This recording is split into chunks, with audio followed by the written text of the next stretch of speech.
दो जटा बिछे बाल बबुआ के, दो दो जटा बिछे बाल बबुआ के दादी महलों की रानी, बबुआ की दादी महलों की रानी।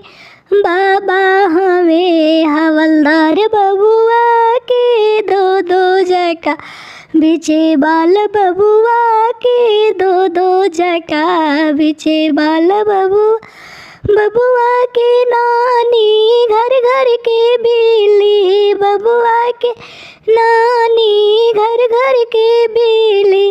नाना हमें बम्बीलार बबुआ के, दो दो जटा बिछे बाल बबुआ के।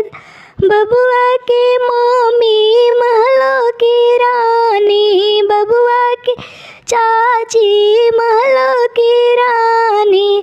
पापा हमें हवलदार बबुआ के, दो दो जटा बिछे बाल बबुआ के।